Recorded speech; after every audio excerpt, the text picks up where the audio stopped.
Halo guys, good morning. Apa kabarnya hari ini? Ya, semoga sehat selalu ya. Bagaimana cuaca hari ini? Wah, jangan sampai lupa untuk berolahraga, oke? Ya, semoga hari ini menjadi hari yang lebih baik dari hari kemarin ya guys. Oh ya, hari ini Pak Joseph akan memberitahu kalian tentang fungsi dan peran sumber daya alam nih guys. Wah, materi yang menarik bukan? Hehe.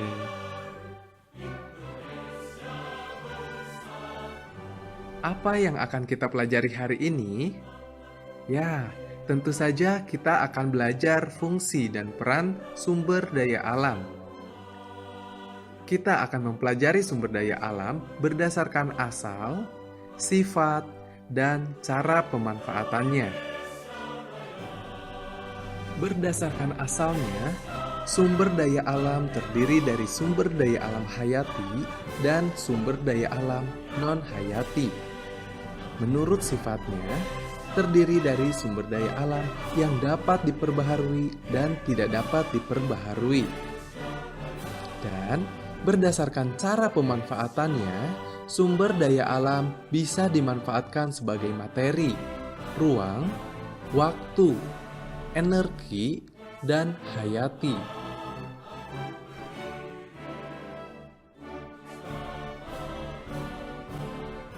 Setelah mempelajari uraian pada tema ini, diharapkan kalian mampu menjelaskan fungsi dan peran sumber daya alam dalam kehidupan manusia, menjelaskan fungsi dan peran sumber daya alam dalam pembangunan ekonomi, mengidentifikasi keunggulan potensi sumber daya alam antar region di Indonesia, dan mengidentifikasi sumber daya alam strategis sebagai modal dasar pembangunan nasional Indonesia.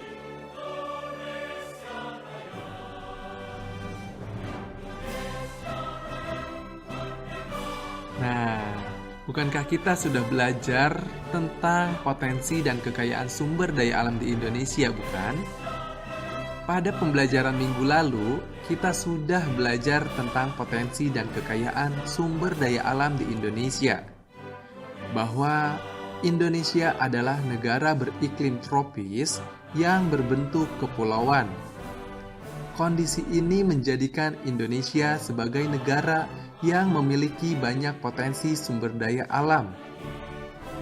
Sumber daya alam biotik maupun sumber daya alam abiotik ini memberikan banyak manfaat bagi masyarakat dan negara Indonesia. Di antara potensi sumber daya alam Indonesia yang dapat diperbaharui maupun yang tidak terbaharui adalah hutan, laut, udara, tanah, dan hasil tambang.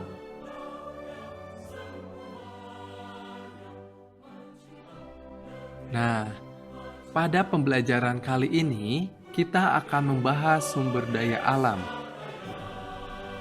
Sumber daya alam merupakan semua kekayaan alam yang berwujud benda mati atau hidup yang ada pada suatu tempat serta dapat dimanfaatkan untuk memenuhi kebutuhan hidup manusia, seperti tumbuhan, hewan, udara, air, tanah, dan cahaya matahari. Menurut asalnya, terdiri dari sumber daya alam hayati dan non-hayati, yang dimana sumber daya alam hayati adalah sumber daya alam yang dapat diambil dari biosfer kita. Semua hewan dan tanaman yang terkandung dalam ekosistem dan bioma di dunia ini dikategorikan sebagai sumber daya alam hayati. Dan sumber daya alam non-hayati adalah sumber daya alam yang berasal dari material tidak hidup dan bersifat anorganik. Umumnya, sumber daya alam non-hayati ini merupakan bahan galian tambang ataupun merupakan hasil aktivitas vulkanisme dan tektonisme. Sumber daya alam menurut sifatnya terbagi menjadi dua, yaitu sumber daya alam yang dapat diperbaharui dan sumber daya alam yang tidak dapat diperbaharui. Yang dimana sumber daya alam yang dapat diperbaharui dapat dimanfaatkan dan dipakai berulang-ulang dan tidak akan habis karena dapat diperbaharui oleh alam. Sementara sumber daya alam yang tidak dapat diperbaharui, jumlahnya terbatas, sehingga akan habis atau punah jika digunakan secara terus-menerus.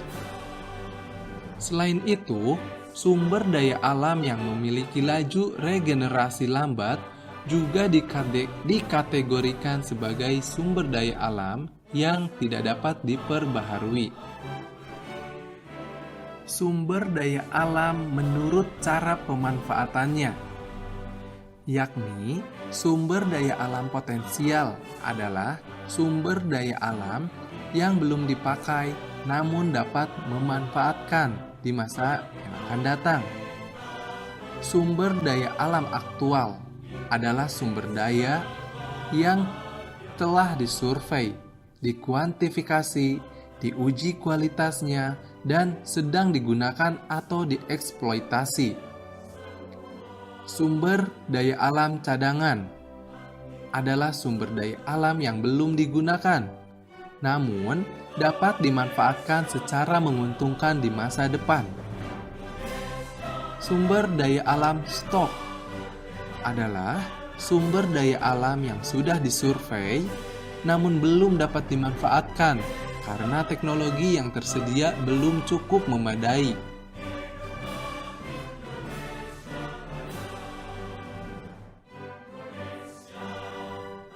Sumber daya alam dan pengambilannya.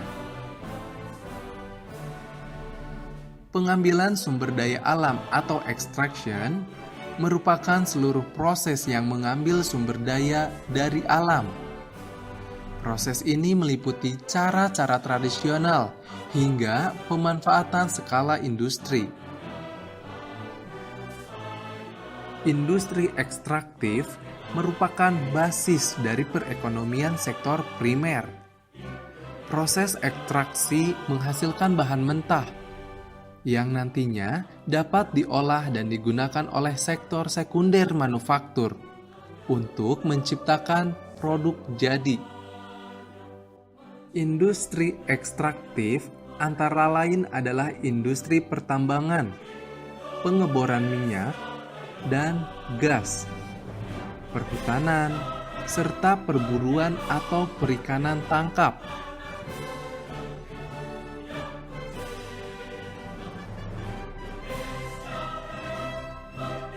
Industri ekstraktif dan negara berkembang. Sekarang, perusahaan-perusahaan ekstraktif di Indonesia dituntut untuk melakukan corporate social responsibility untuk membantu komunitas di sekitar wilayah operasi mereka. CSR yang dilakukan umumnya berupa community development dan manajemen dampak lingkungan yang dihasilkan oleh operasi mereka. Industri ekstraktif merupakan industri yang sangat besar di negara-negara berkembang. Namun, kontribusi yang dihasilkan umumnya tidak berdampak pada kesejahteraan masyarakat sekitar dan negara.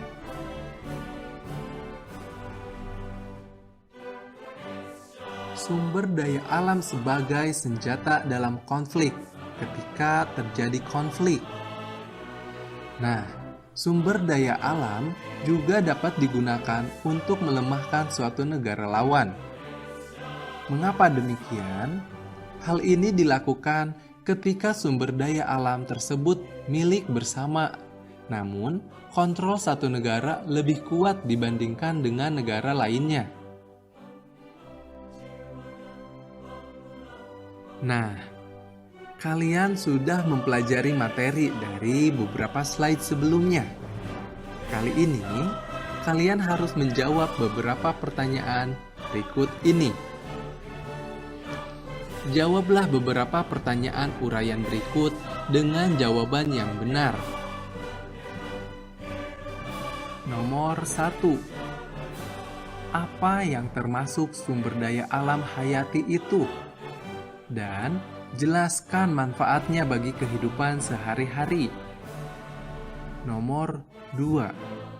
Apa alasan Indonesia harus mengembangkan sumber daya energi geotermal? Berikan alasanmu. Nomor 3. Apa saja yang menjadi komoditas unggulan di Pulau Sulawesi? Jelaskan. Nomor 4. Manfaat apakah yang sudah dirasakan masyarakat dari adanya kekayaan sumber daya strategis di Indonesia? Nomor 5. Pemanfaatan sumber daya alam dikelola oleh beberapa pihak, yaitu pemerintah dan swasta. Bagaimana cara agar bisa dikatakan optimal?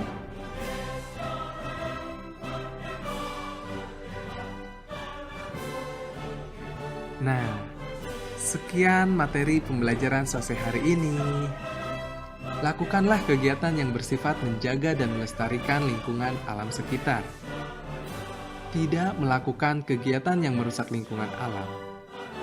Karena lingkungan bersih dan rapi akan meningkatkan kualitas kesehatan hidup kita bersama. Kemudian dimohon kepada para orang tua siswa atau siswi untuk membantu mengupload kegiatan dan hasil pembelajaran putra dan putrinya kepada wali kelasnya masing-masing. Terima kasih atas perhatiannya. Wassalamualaikum warahmatullahi wabarakatuh. Selamat pagi, selamat belajar, selamat beraktivitas. Jangan lupa stay safe, stay at home, stay healthy. See you next time.